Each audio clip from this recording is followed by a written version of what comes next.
बड़ा सवाल आज के सेशन का है लेटरल एंट्री पर कि क्या लेटरल एंट्री करके भारत सरकार आरक्षण को खत्म कर रही है।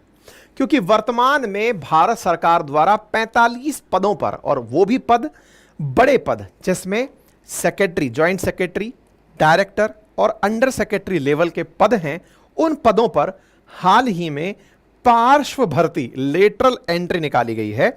और इसको लेकर के विपक्ष सवाल कर रहा है कि भारत सरकार आरक्षण खत्म करने के लिए जो हम लोगों ने चुनाव में कैंपेन चलाया था उसको करते हुए दिख भी रही है। और इस बारे में इस समय विपक्ष काफी हमलावर हो रखा है। खबर लेटरल एंट्री पर है, हम इसको पूरा डिटेल में एनालाइज करेंगे, पक्ष विपक्ष समझेंगे कि लेटरल एंट्री के फायदे क्या हैं, नुकसान क्या हैं, क्या बेस्ट वे अहेड हो सकता है, क्या इसका इतिहास है, क्या इसकी वर्तमान में प्रासंगिकता है, किस तरह से लेटरल एंट्री को लेटरल एंट्री कहा जाता है, एआरसी के रिकमेंडेशंस क्या हैं, सारी बातें विस्तार पूर्वक इस सेशन के अंदर की जानी है। ठीक है, तो चलिए शुरू करते हैं।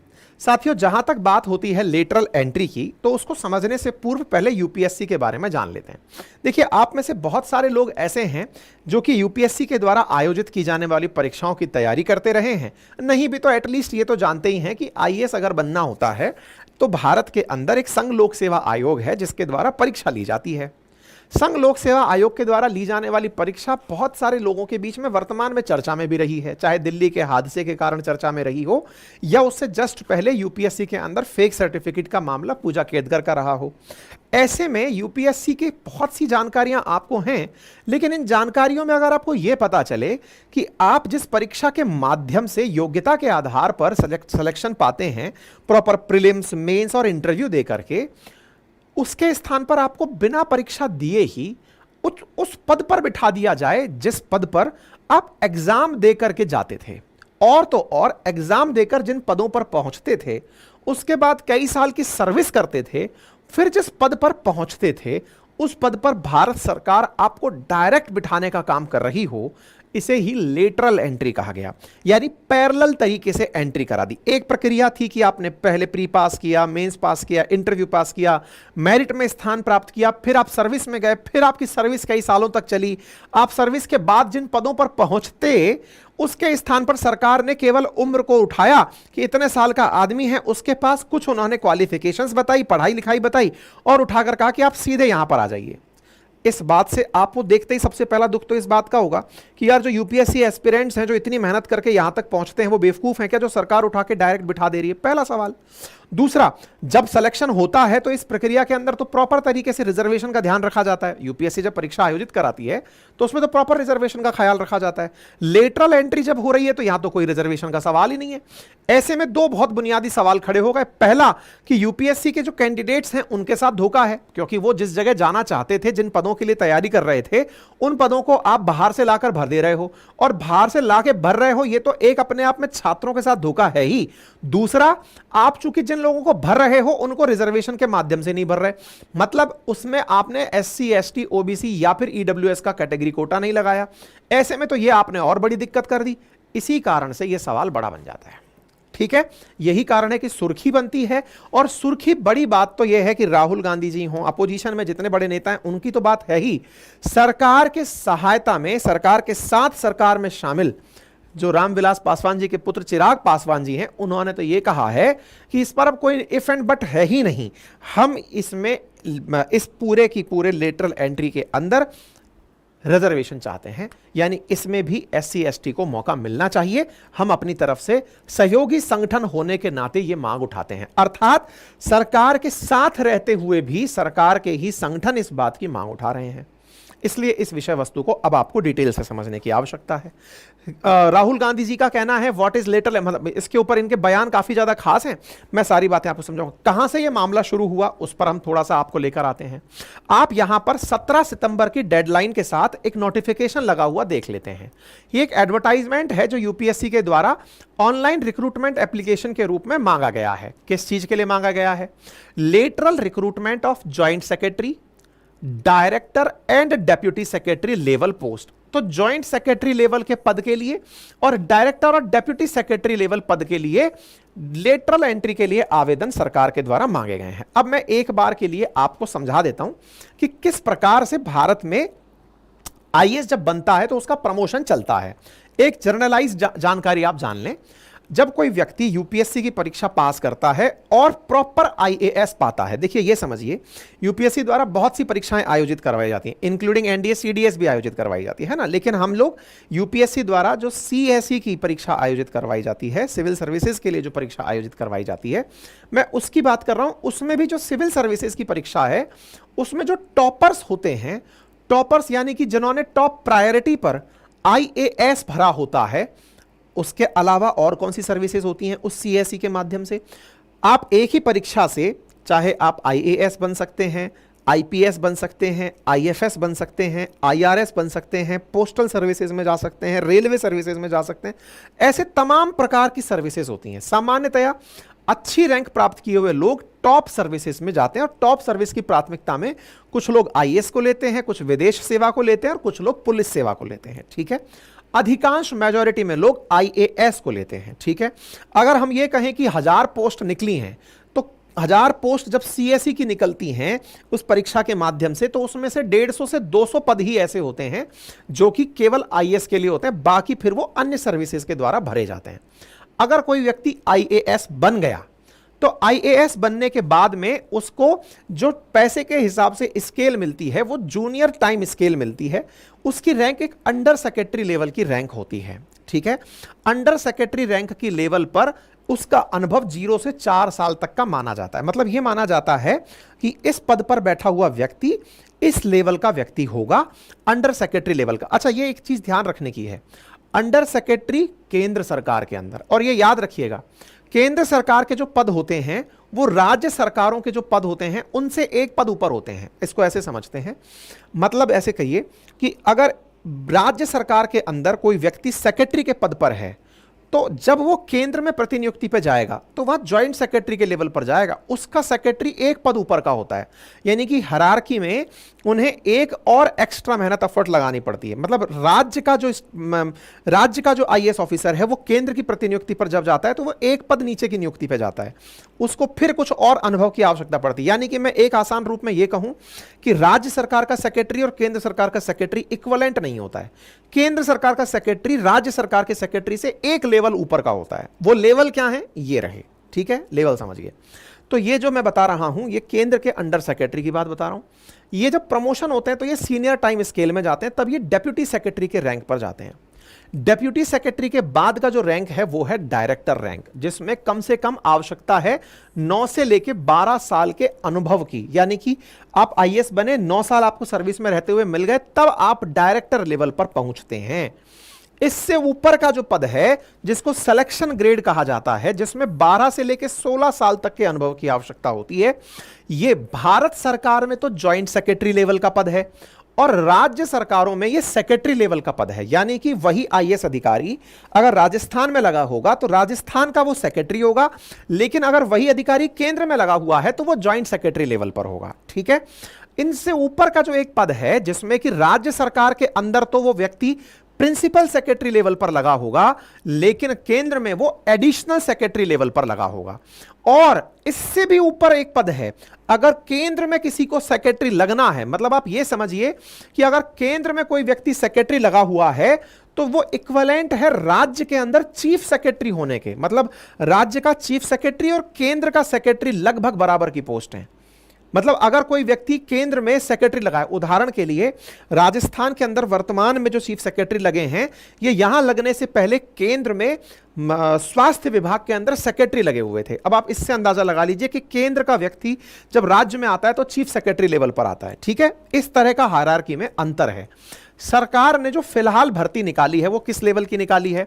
जॉइंट सेक्रेटरी लेवल की निकाली है। तो जॉइंट सेक्रेटरी इससे ऊपर होता है एडिशनल सेक्रेटरी और उससे ऊपर होता है सेक्रेटरी।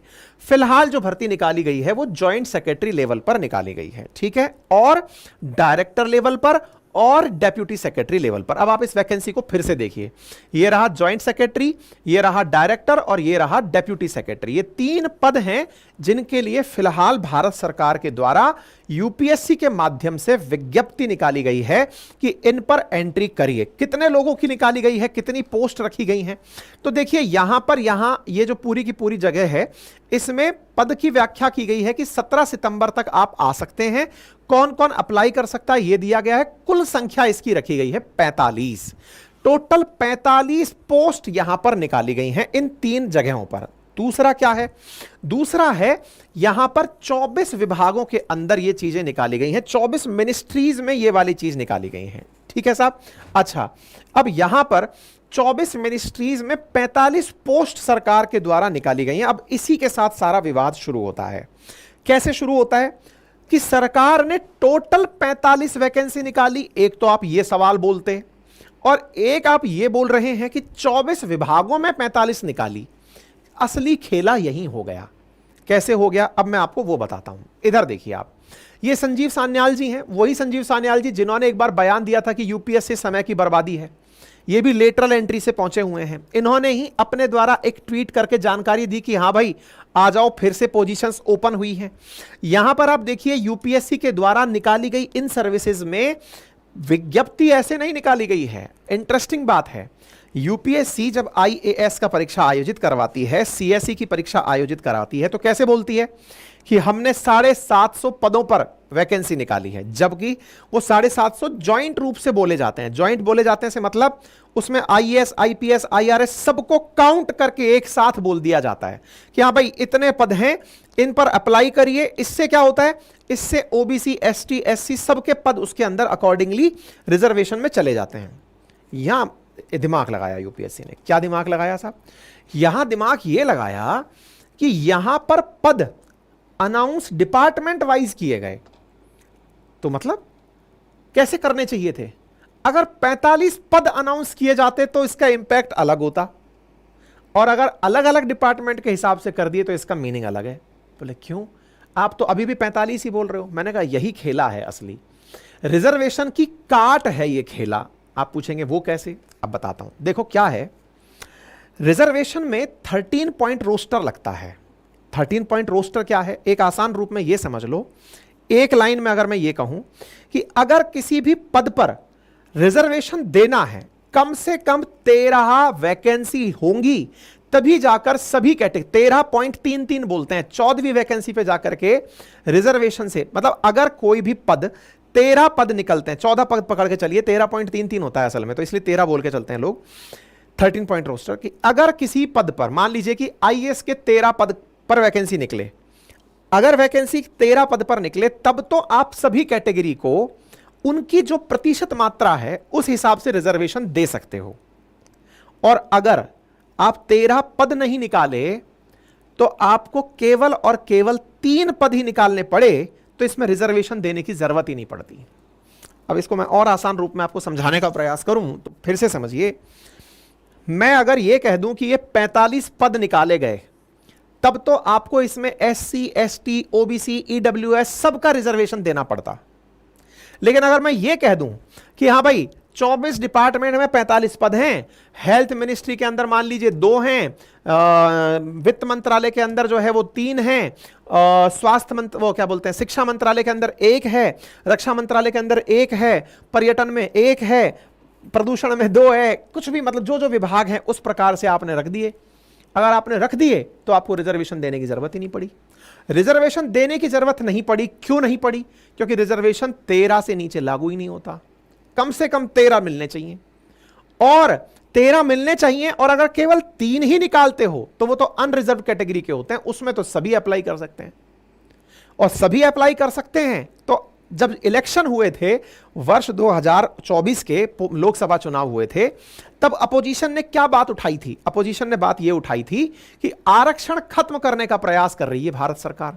आरक्षण खत्म करने का मतलब कि भाई आईएएस की परीक्षा में लोग आरक्षण की वजह से पहुंचते हैं, मतलब बहुत से ऐसे समाज के तबके हैं जो आरक्षण का लाभ लेकर आईएएस बनते हैं। अब चूंकि आप उन पदों पर जिनमें पहुंचने में ही इतने साल लग रहे हैं, उन पदों पर अगर पहले से ही लोग जाके बिठा दोगे तो नीचे से जो प्रमोट होकर आदमी आ रहा है वो तो पहुंचेगा ही नहीं, क्योंकि आपने तो पद भर दिए पहले ही। तो क्या इसका मतलब यह ना निकाल लिया जाए कि आपने जानबूझकर ऊपर के पद भर दिए और उनको भरा उस तरीके से ताकि रिजर्वेशन उन पदों पर लागू ना हो, और जब रिजर्वेशन लागू ना हो तो आपने उन पदों को भरकर नीचे से चले आ रहे जो रिजर्वेशन का लाभ लेने वाले लोग थे, जो प्रमोशन से आ रहे थे, उनका मौका भी छीन लिया। इसलिए विपक्ष हमलावर है। उम्मीद है कि अब आपको ये सारी कहानी समझ में आ गई हो, क्यों राहुल गांधी जी या फिर मतलब और तेजस्वी यादव या प्रियंका चतुर्वेदी सब इस बात को उठा रही हैं कि साहब यहां पर अगर 45 पद बोले जाते तो 22 से 23 अभ्यर्थी ऐसे होते जो दलित, पिछड़ा और आदिवासी समाज से होते, लेकिन यहां पर पदों को जिस प्रकार से दिया गया वो अलग प्रकार से दे दिया गया। तो बोलो साहब, यहां तक समझ में आई कहानी? पहले यहां तक समझ में आई हो तब तो हम आगे चलें। अच्छा, अब क्या है लेटरल एंट्री, क्या होती है, इसके थोड़े से इतिहास को भी मैं आपको बताता हूं। देखो क्या है, वर्ष 2018 में भारत सरकार के द्वारा नरेंद्र मोदी जी के टेन्योर में ही पहली बार लेटरल एंट्री से वैकेंसी की शुरुआत की गई थी। सबसे पहले ज्वाइंट सेक्रेटरी लेवल पर 2018 में लेटरल एंट्री की व्यवस्था की गई थी। उस समय एक पद के विरुद्ध 6077 एप्लीकेशन प्राप्त हुए थे। ऐसा करते करते 2019 में अलग अलग मंत्रालयों में 9 नियुक्तियां हुई। मतलब ऐसा मानकर चलिए कि ये जो आज आप सुन रहे हैं ये आज की बात नहीं है। 2018 में हुआ, 19 में हुआ, 21 में हुआ, 22 में हुआ, अब तो आप 24 में सुन रहे हैं। मतलब यह हुआ कि इसका मतलब यह है कि आज जो हम 45 वैकेंसी सुन रहे हैं ये आज की न्यूज नहीं है, इससे पहले भी होता रहा है। हां, कब होता रहा है? 2017 में नीति आयोग ने सरकार को सलाह दी थी कि सर कुछ ऐसा करिए कि लेटरल एंट्री की जा सके, लोगों को लाया जा सके। अब आपके दिमाग में अब तक एक बड़ा प्रश्न बनना शुरू हो चुका होगा कि क्यों अल्टीमेटली लाने की जरूरत है? जब हमको इतने सारे रोजगार के अवसर देने ही हैं तो प्रमोट करके लोगों को पहुंचाया जाए, परीक्षा से लोगों को पहुंचाया जाए, लेटरल एंट्री ही क्यों? इसका आंसर भी मिलेगा। फिलहाल आप इतिहास पर जानकर ध्यान दें तो सरकार अभी तक 63 लोगों को इस जगह तक पहुंचा चुकी है। 45 तो अब निकाले हैं। इन तमाम प्रक्रियाओं के माध्यम से 2022 में 30 लोग एंट्री कर गए, 21 में 31 कर गए, 19 में 9 कर गए, 2018 में 10 कर गए। इस प्रकार से अभी तक भारत सरकार ने 63 लोगों को इस पद पर पहुंचाया है। किस पद पर? Under secretary, joint secretary, director level के जो पद हैं वहां तक पहुंचाया हुआ है। ठीक है, अब आप पूछेंगे सर फिर तो किसी को भी पहुंचाया जा सकता है? मतलब सरकार के मन में आई कि हां भाई फलाना सिंह हमारा बहुत ही अच्छा आदमी है, लाओ भाई इसको अधिकारी बनाओ, और अधिकारी बनाओ तो अधिकारी बनाने का कुछ तो तरीका होता होगा। हां, ये तो अच्छी बात है, लेकिन अब इसमें यहां पे ध्यान देने की आवश्यकता है। सरकार का जो तर्क है वो समझें और इसमें जो एलिजिबिलिटी क्राइटेरिया है वो समझें। वर्ष 2018 में उस व्यक्ति की उम्र 40 साल हो गई हो, यह सरकार के द्वारा 18 में जानकारी दे दी गई थी। सरकार के द्वारा 10 मतलब जब यह पोस्ट पहली बार निकाली गई थी तब क्या जानकारी रखी गई थी कि मिनिमम 40 साल का हो, और यहां पर सरकार ने अपने लेवल पर जो क्वालिफिकेशंस की मांग की उनमें था कि कोई भी अगर अधिकारी ऐसा है जो पहले से ही किसी राज्य सरकार में या फिर यूनियन टेरिटरी में काम कर रहा है इक्विवेलेंट लेवल पर, वो भी इस पद पर आ सकता है। मतलब ऐसा नहीं है कि सरकार ने जो 63 पद निकाले उन 63 पदों पर केवल और केवल प्राइवेट आदमी ही बैठेगा, सरकारी आदमी भी आ सकता है। हो सकता है कोई अन्य राज्य के अंदर कोई अधिकारी काम कर रहा हो। तो आप पूछेंगे इसका मतलब क्या निकले? इसका मतलब यह निकला कि जो 63 एंट्री अब तक भरी गई है ना, इन 45 को हटा दो, जो पहले तक 2022 तक 63 भरी गई हैं, उन 63 में 35 पद ही ऐसे हैं जो प्राइवेटली भरे गए हैं। बाकी जो बचे हुए पद हैं वो सरकार ने अपने स्तर पर सरकारी लोगों से ही भरे हैं, या वो किसी राज्य सरकार से आए हों या पीएसयू से आए हों, उन्हीं से उन पदों को भरा गया है। ठीक है, अच्छा, अब आपके दिमाग में प्रश्न बनने लगेगा और क्या क्राइटेरिया है? तो सरकार के बहुत सारे क्राइटेरिया। कोई व्यक्ति पीएसयू से संबंधित हो सकता है, प्राइवेट सेक्टर की कंपनी से हो सकता है, जिसके पास अपने क्षेत्र का 15 साल से ऊपर का अनुभव हो, साथ ही साथ में ऐसा व्यक्ति जो कि सरकार के साथ काम करे वो केवल इस पद पर 3 साल के लिए ही काम करे। अब यहां पर यह बात बहुत ज्यादा जानने योग्य है, जिसे आपको नहीं पता तब तक आप इस बात पर हो सकता है ज्यादा प्रतिक्रिया दें, लेकिन अगर आप इस बात को जान जाएं तो संभवतया आप इस बात का महत्व समझें कि यह क्या हुआ है। मैं पहले ही समझा देता हूं महत्व, तब इसकी योग्यता को समझाऊंगा। देखिए, वर्तमान के समय पर जब आप और हम तकनीकी के युग में जी रहे हैं, लगातार नवाचार हो रहे हैं, लगातार टेक्नोलॉजिकल एडवांसमेंट हो रहे हैं, एडवांसमेंट के टाइम पर सरकार का यह मानना है कि जो लोग अपने क्षेत्र के विशेषज्ञ हैं, उदाहरण के लिए समझते हैं, आज भारत के अंदर नवाचार के रूप में आर्टिफिशियल इंटेलिजेंस एक बड़ी चुनौती बनकर उभर रहा है। जितनी भी प्रकार की फेक चीजें चल रही हैं, साइबर क्राइम एक बड़ी चुनौती बन रहा है। स्वास्थ्य सेवाएं हों या रक्षा विशेषज्ञ हों, इन सभी पर तकनीकी का बहुत बड़ा प्रभाव आ रहा है। आज रक्षा क्षेत्र के अंदर साइबर वारफेयर की बात की जा रही है, आज अंतरिक्ष के युद्ध की बात की जा रही है, स्पेस वॉर की युद्ध की बात की जा रही है। ऐसे में जो कन्वेंशनल अधिकारी तरीके से एंट्री करते हुए आते हैं, सरकार का मत है कि जो लोग आज से 15-16 साल पहले सर्विसेज में आए थे, उनकी एजुकेशन वहीं पर रुक गई। उसके बाद तो वो विभागों में सरकारी दायित्वों का निर्वहन कर रहे हैं। ऐसे में एक दूसरा व्यक्ति है जो इतने ही साल अपने क्षेत्र में महारत हासिल किया है, और ऐसा बहुत बार होता है। अगर मान लीजिए कि कोई आईटी सेक्टर का व्यक्ति है जो कि आज भी अपनी कंपनी चला रहा है उसी क्षेत्र विशेष के अंदर, और आईटी के अंदर वर्तमान में एआई से रिलेटेड काम कर रहा है, ड्रोन निर्माण से काम कर रहा है, स्पेस सेक्टर में काम कर रहा है, दवाइयों के अंदर नवाचार पर काम कर रहा है ना, जेनेटिकली मॉडिफाइड जो क्रॉप्स हैं उनमें काम कर रहा है, बायो इंजीनियरिंग में काम कर रहा है। ऐसे लोग जो विशेषज्ञ हैं, प्रोफेसर हो सकते हैं, ऐसे लोग जिन्होंने अपने क्षेत्र में काम किया, अगर इन लोगों की विशेषज्ञता का लाभ सरकार के नीति निर्माण में हो जाए तो इसमें बुराई क्या है?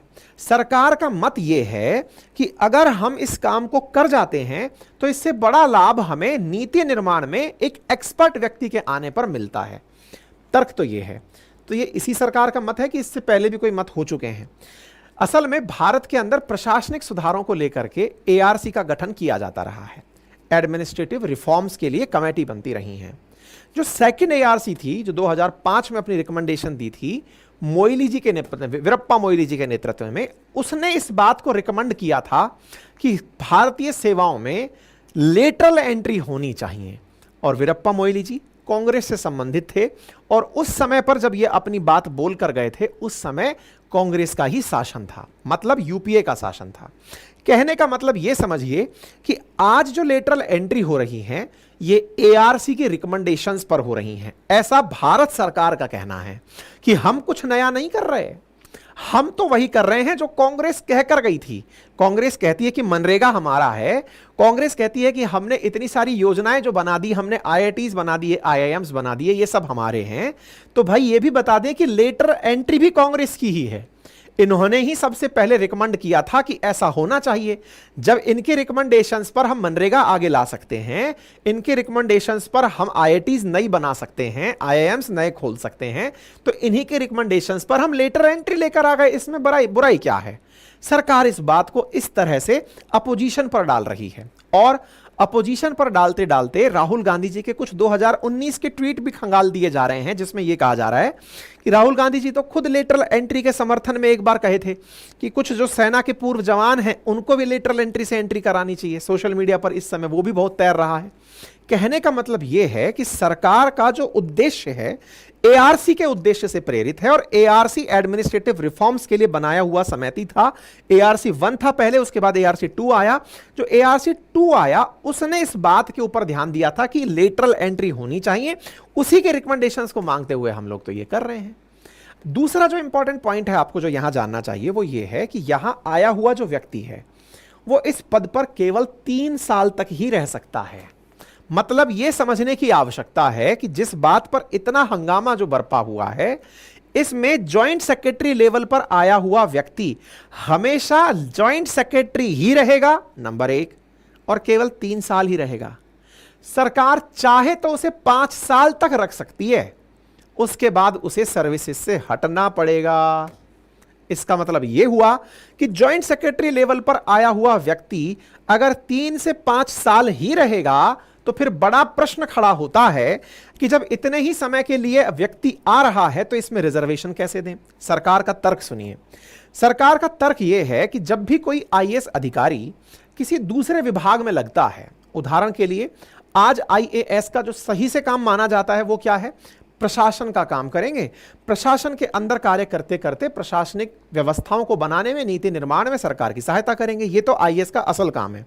लेकिन कई बार आपने देखा होगा कि आईएएस की पोस्टिंग हो जाती है शिक्षा विभाग में, स्वास्थ्य विभाग में, आईएएस की पोस्टिंग हो जाती है राजस्व विभाग में, आईएएस की पोस्टिंग हो जाती है रक्षा मंत्रालय में, आईएएस की पोस्टिंग हो जाती है रेल मंत्रालय में, आईएएस की पोस्टिंग हो जाती है नहर मंत्रालय में, पर्यटन मंत्रालय में। जहां पर उसी क्षेत्र के एक्सपर्ट्स की आवश्यकता थी वहां पर भी आईएएस को पोस्ट कर दिया जाता है।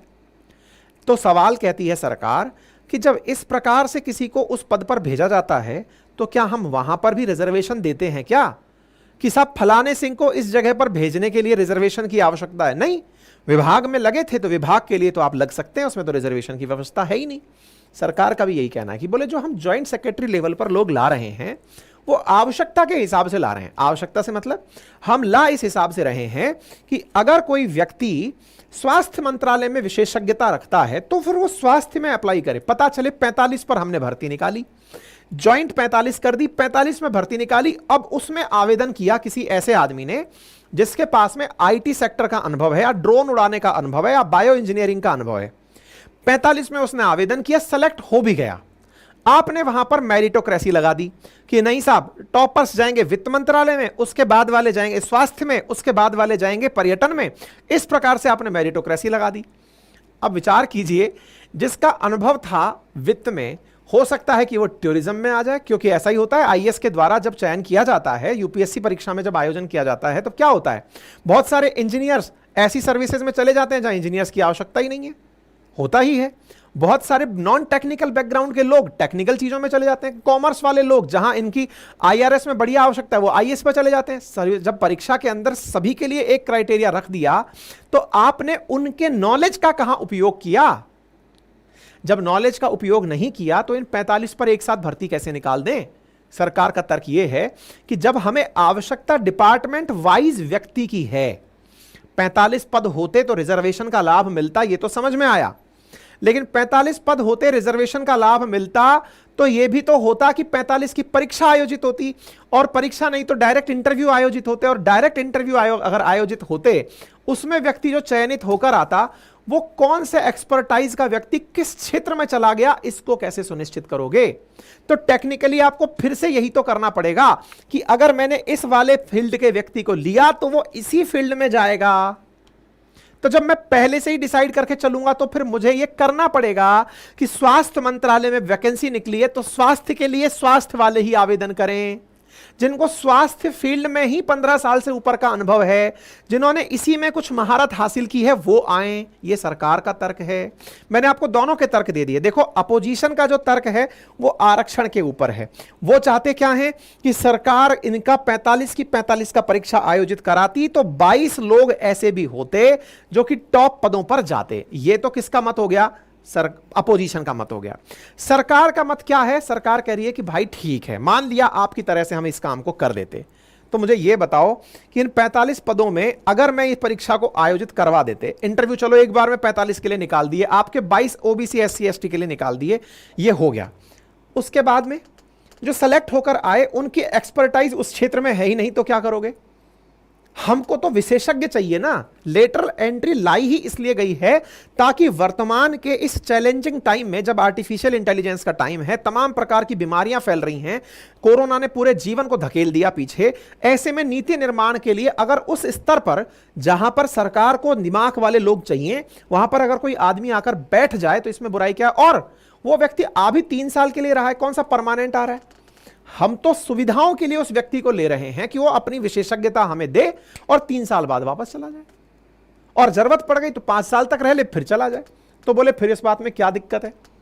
दोनों ही तरह से दोनों बातें सही लगती हैं। अब आपके दिमाग में प्रश्न बनने लगेंगे कि इसका बेहतर ऑप्शन क्या हो सकता था। एक ऑप्शन तो जो सबके दिमाग में आता है वो यही है कि सर यूपीएससी के अंदर जो लोग चयनित होकर जाते हैं, बहुत सारे आईआईटीएंस, डॉक्टर्स, सीएज और बहुत सारे अच्छे एकेडमिशियंस भी होते हैं जो आईएएस की परीक्षा पास करते हैं, क्यों नहीं सरकार उन्हीं को उनकी विशेषज्ञता के आधार पर इन डिपार्टमेंट्स में लाए? ऐसा होता भी है। ऑलरेडी ऐसे पदों पर बैठे हुए लोग, सामान्यतया ध्यान रखा जाता है कि स्वास्थ्य विभाग में अगर कोई व्यक्ति बैकग्राउंड में डॉक्टर रहा है तो उसे अपॉइंट किया जाए ताकि उसे पता रहे। जैसे डॉक्टर हर्षवर्धन को डॉक्टर थे तो उठा करके डॉक्टर स्वास्थ्य मंत्रालय दिया गया था, है ना। डॉक्टर मनसुख मांडविया डॉक्टर साहब हैं तो चलो विभाग के अंदर मंत्री बना दिया। ऐसे ही सेक्रेटरी लेवल पर भी यह प्रयास चलता रहता है, लेकिन नए टैलेंट पूल को अंदर एंट्री देकर के आधुनिकता को भी अंदर एंट्री दे दी जाए तो इसमें बुराई नहीं है। लेकिन अपोजिशन क्या कह रहा है? अपोजिशन का कहना है कि सरकार इस माध्यम से अपनी विचारधारा, विशेष रूप से जो आरएसएस के जो लोग हैं उन लोगों को उठाकर राष्ट्रीय स्वयंसेवक संघ के लोगों को लेकर संघ लोक सेवा आयोग में पदों पर लोगों को बिठाया जा रहा है और यह आरक्षण खत्म करने की एक कवायद है। आरक्षण कैसे खत्म हो जाएगा? खत्म इस तरह से, क्योंकि हम तो पहले ही कहते हैं कि टॉप मोस्ट लेवल पर ऑलरेडी 90 से 95% तो अनरिजर्व्ड कैटेगरी से लोग हैं। इस पर सरकार का तर्क क्या है? सरकार का तर्क यह है कि जो पद हमने सबके लिए ओपन कर दिए उसमें आप यह कैसे कंक्लूड कर रहे हो कि इस पर रिजर्व कैटेगरी का व्यक्ति पहुंच नहीं पाएगा? इसका मतलब तो आप यह मान रहे हो कि रिजर्व कैटेगरी के व्यक्ति के पास में वो योग्यता ही नहीं है कि वो यहां तक पहुंच पाए। आप ये क्यों नहीं मान रहे कि ये वैसे पद हैं जिन पदों पर रिजर्व कैटेगरी का व्यक्ति भी पहुंच सकता है? यानी कि इसमें यह थोड़ी है कि एक्सक्लूसिवली फॉर जनरल कास्ट या फिर एक्सक्लूसिवली फॉर पर्टिकुलर कास्ट, ऐसा तो नहीं रखा। इसको रखा इस तरह से गया है कि ये अनरिजर्व्ड है, इसमें कोई भी अप्लाई कर सकता है। अगर अप्लाई करने में जॉइंट सेक्रेटरी की योग्यता या अंडर सेक्रेटरी की योग्यता या डायरेक्टर की योग्यता कोई भी कैटेगरी का व्यक्ति रखता है तो वो तो अप्लाई कर सकता है। तो बोले विपक्ष का यह आरोप लगना कि ये एक तरह से आरक्षण को खत्म करने जैसा है, तो क्या हम ये ना मान लें कि विपक्ष ये मानता ही है कि जो आरक्षण का लाभ लेने वाले लोग हैं उनमें योग्यता का कमी है या उनमें योग्यता का अभाव है? सरकार ने तो सबके लिए ओपन किया है, आप उन्हें इस नजरिए से क्यों देख रहे हैं? तो इस पे पक्ष विपक्ष प्रॉपर तरीके से चल रहा है। ठीक है, उम्मीद है कि आप लोगों को यह बात समझ में आ गई हो। यह जॉइंट सेक्रेटरी के लिए रखा गया है, 15 साल का वर्क एक्सपीरियंस होना चाहिए टेक्नोलॉजी के अंदर, है ना, और न्यू इमर्जिंग टेक्नोलॉजीज के अंदर, पब्लिक पॉलिसी के अंदर कम से कम 10 साल की लीडरशिप रोल होना चाहिए।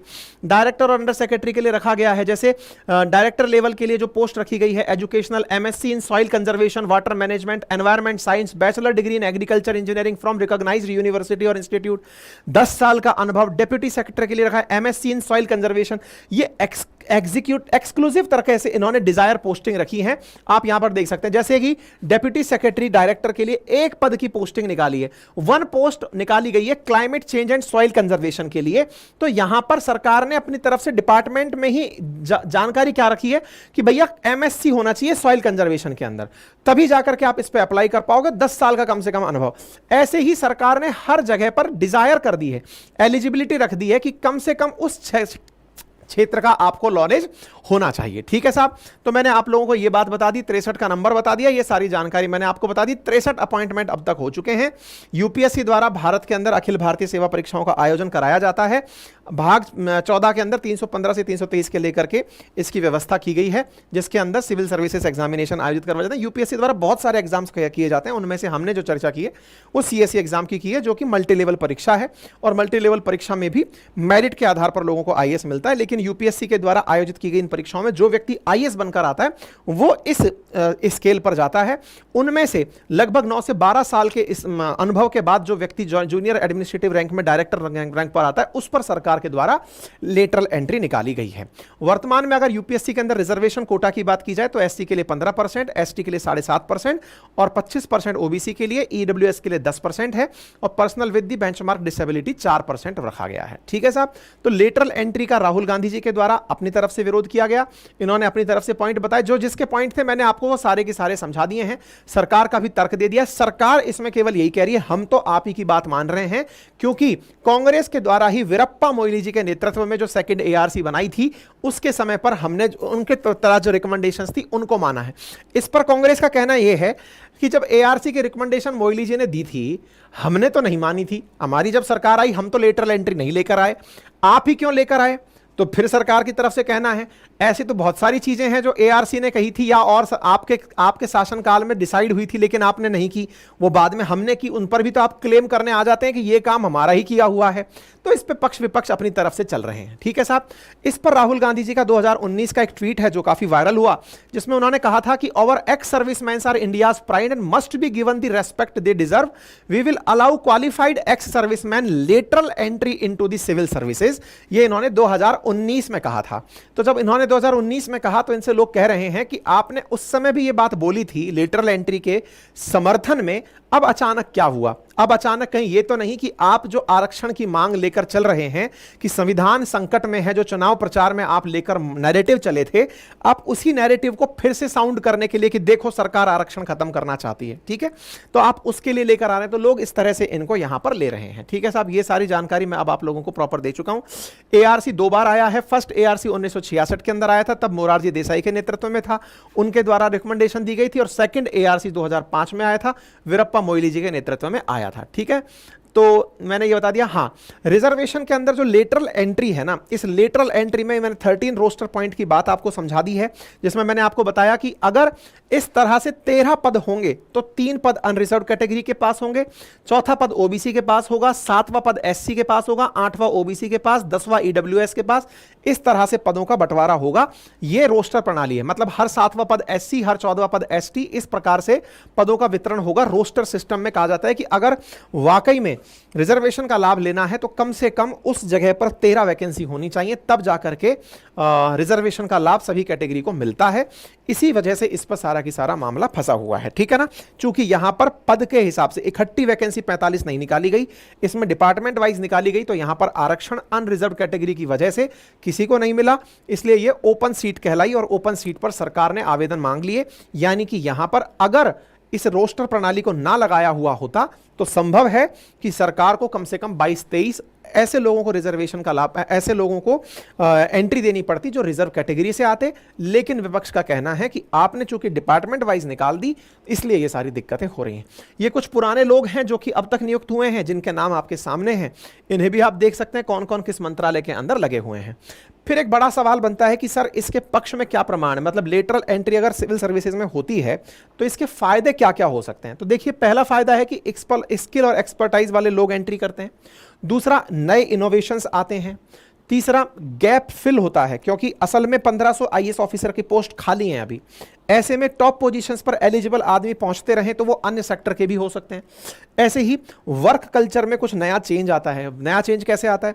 जो प्राइवेट सेक्टर में लोग काम करने वाले हैं वो बेहतर अकाउंटेबिलिटी के साथ काम करते हैं। ये जनरली क्लेम किया जाता है जब प्राइवेट वर्सेस सरकारी की लड़ाई चल रही होती है कि साहब सरकारी वालों को तो काम से कोई मतलब ही नहीं होता है। ऐसे ही तीसरा, पार्टिसिपेटरी गवर्नेंस बनकर आती है कि मतलब ये ना कहा जाए कि गवर्नमेंट सर्विसेज में आ गए वही गवर्नमेंट के फैसले लेंगे, नहीं, हर सेक्टर में जो अच्छा काम कर रहा है उसे लगता है कि राष्ट्र निर्माण में उसका कोई महत्व हो सकता है तो वो अपनी तरफ से एंट्री करता है, तो पार्टिसिपेटरी गवर्नेंस का फायदा मिलता है। वही इसके अगेंस्ट में आर्गुमेंट दिया जाता है कि टेन्योर इतना कम है कि कोई आदमी काम समझेगा, मतलब एक प्रकार से समझिए कि ये अग्निपथ की तरह से हो गया, अग्निवीर बना दिया इनको। ज्वाइंट सेक्रेटरी अग्निवीर है। बोले क्यों? बोले साहब वो भी तो 3 से 5 साल के लिए आ रहा है, अग्निवीर की तरह जैसे 4 साल के लिए आ रहा है, तो इतने साल में वो क्या कर जाएगा, काम समझेगा, इतने दिन में उसका समय पूरा हो जाएगा। तो बोले एक तो आर्गुमेंट ये है। दूसरा, यहां पर न्यूट्रलिटी को रखना बहुत मुश्किल टास्क है। क्यों? क्योंकि जो लोग नीचे से प्रमोट होकर उस पद तक पहुंचे उन्हें सरकारी सिस्टम समझ में आता है। ये जो डायरेक्ट एंट्री करके आते हैं इनको तो समझने में ही टाइम लग जाता है और आपस में एक दूसरे के कन्फ्लिक्ट में और चलते हैं कि तुम 3 साल के लिए आयो चले जाओगे, फालतू में दिमाग मत लगाओ। आपस में एक दूसरे को अकोमोडेट नहीं कर पाते। तीसरा, परमानेंट ऑफिसर्स के मोराल पर यह नेगेटिव असर डालता है। जो परमानेंट ऑफिसर्स है वो कहते हैं हम तो इतनी मेहनत करके यूपीएससी की परीक्षा पास करके टॉप करते करते यहां पहुंचे, ये महाशय अपने जिंदगी भर बढ़िया पैसा कमाए, जब इनको लगा ज्ञान देने की आवश्यकता है तो सरकार ने इनको एंट्री करा लिया। तो हमने इतने दिन तक इतना पैसा छोड़ा, ये बढ़िया प्राइवेट कंपनी में बढ़िया पैसा कमाए, सरकार ने बुलाया तो खट से अंदर चले आए। इस बात पर उनका मोरल डाउन हो सकता है। ठीक है, तो अपने आप में इस प्रकार से मेरिट बेस्ड रिक्रूटमेंट का ये डाइल्यूशन भी करता है, तो इस वजह से। अच्छा, तो ये सारी की सारी बातें मैंने आपको बता दी। इस विषय पर जो सरकार के अंदर सरकार के जो सहायक हैं चिराग पासवान जी, उन्होंने साफ साफ कहा है, इन्होंने कहा है कि हम चाहते हैं कि आरक्षण के प्रावधानों का ध्यान रखा जाना चाहिए। ये सारा कंटेंट जो मैंने आपको यहां पढ़ाया ये पूरा हमारी वेबसाइट अपनी पाठशाला.com पर उपलब्ध है। साथ में इस पर हमने अपनी तरफ से एक राइटअप भी आप लोगों के लिए उपलब्ध करा दिया है, आप जाकर के उसे पढ़ सकते हैं। 19 अगस्त के दिन ही हमारे द्वारा लेटरल एंट्री पर आप लोगों के लिए बहुत अच्छे से व्लॉग राइटिंग करके दी जा चुकी है, आप उसे अवश्य पढ़ें। वेबसाइट विजिट करते रहें, हमने वहां पर काफी सारा कंटेंट रेगुलर अपडेट करना शुरू कर दिया है। कोई भी क्वेरी, कोई कमेंट हो तो कमेंट जल्दी से बताएं। अपडेटेड खबर इन सारी जानकारियों के बीच में यह है कि भारत सरकार की तरफ से यूपीएससी चेयरमैन को अपने लेटरल एंट्री वाले प्रस्ताव को वापस लेने के लिए कहा है। आपकी इस विषय पर क्या राय है? अपनी राय कमेंट बॉक्स में अवश्य दें। ठीक है, बाकी हमारे कोर्सेज उपलब्ध हैं। जीए फाउंडेशन का रिकॉर्डेड बैच उपलब्ध है आपके लिए, साथ ही साथ आरएएस फाउंडेशन का रिकॉर्डेड बैच पूरे 1 साल की वैलिडिटी के साथ प्री प्लस मेंस का फाउंडेशन बैच उपलब्ध है, आप इसे एक्सेस कर सकते हैं। अपनी पाठशाला वेबसाइट पर हमारे टेस्ट सीरीज उपलब्ध हैं, हैंड रिटन नोट्स एप्लीकेशन पर उपलब्ध हैं, जिन्हें आप घर बैठे अपने लिए ऑर्डर करके मंगा सकते हैं।